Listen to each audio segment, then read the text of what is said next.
Class 9 में आपका स्वागत है। हम लोग आज हिंदी में पढ़ेंगे रहीम के दोहे।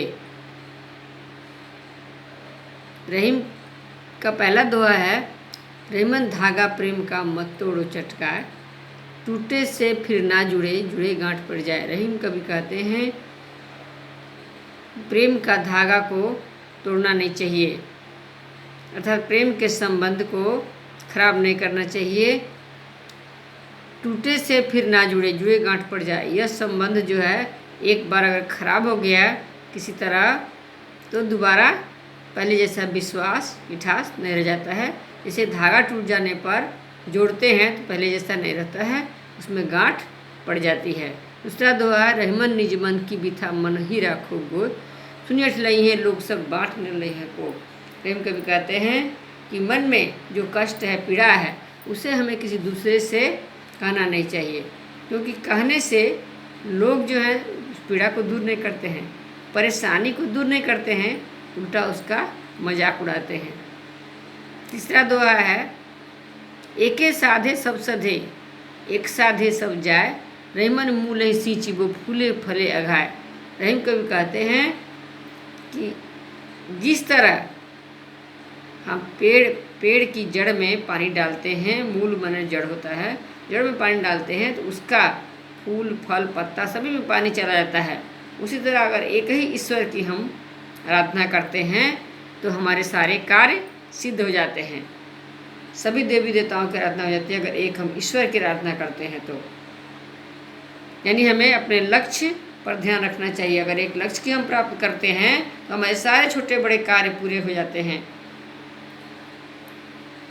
आगे का दुआ है कि चित्रकूट में रमी रहे रहीमन अवध नरेश, जा पर विपदा पड़त है सो आवत यह देश। रहीम कवि कहते हैं कि रामचंद्र जी पर जब दुख पड़ा, वनवास मिला, चित्रकूट में जाकर रहे। अवध नरेश यानी अवध के राजा नरेश चित्रकूट में जंगल में जाकर रहे।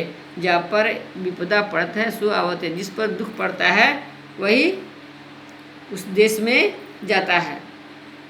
जब राजा जैसे महान पर, राम जैसे महान राजा पर दुख पड़ा तो उन्हें जंगल में रहना पड़ा। इसलिए मनुष्य पर भी जो संकट आता है उसे सहना चाहिए। आगे का दोहा है, दोहा दीर्घ अर्थ के आखर थोड़े आय, जो रहीम नट कुंडली सिमट कूद चढ़ जाए। इसमें दोहा की ही विशेषता का वर्णन किया रहीम कवि ने कि दोहा उसी तरह है, देखने में अक्षर में छोटा है, यानी 2 लाइन का मात्रा है, लेकिन इसमें बहुत बड़े बड़े ज्ञान की बातें, रहस्य छिपा हुआ है। बहुत ज्ञान देने वाला यह दोहा होता है।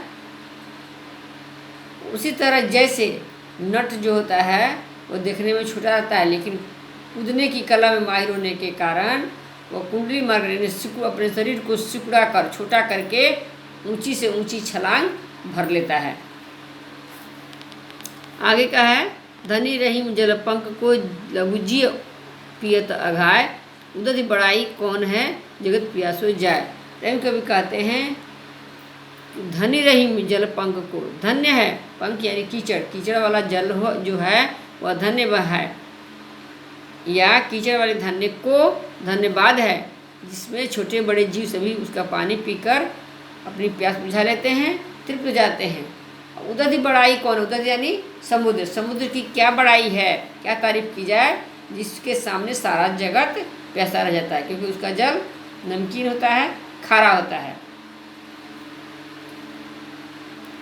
नादरी जितन देत मृग नरधन देत समेत, नरधन हेत समेत, ते रहीम पशु ते अधिक रिझेव कछु न देत।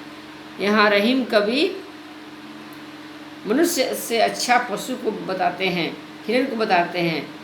कहते हैं कि नाद रिझी तन देत मृग, मैंने नाद यानी आवाज़ पर मुग्ध होकर हिरण अपना तनमन की सुध विसार देता है, अपने जान की भी परवाह नहीं करता है। यानी आवाज़ सुनकर, वह गाने की बांसुरी की आवाज़ सुनकर, वह गाने की आवाज़ सुनकर, तान सुनकर वह जंगल से भी खींचा खींचा चला आता है, वो उसको शुद्ध विसरा देता है। उसे ये नहीं पता होता है कि जाने से वह जान को खतरा है कि क्या है। तेरही पशु से अधिक रिझेऊ कछु न देत। लेकिन मनुष्य जो है वह पशु से भी गया गुजरा है, क्योंकि वो किसी से खुश होकर, किसी की कला पर, किसी से गुण से प्रभावित होकर उसे कुछ भी नहीं देता है।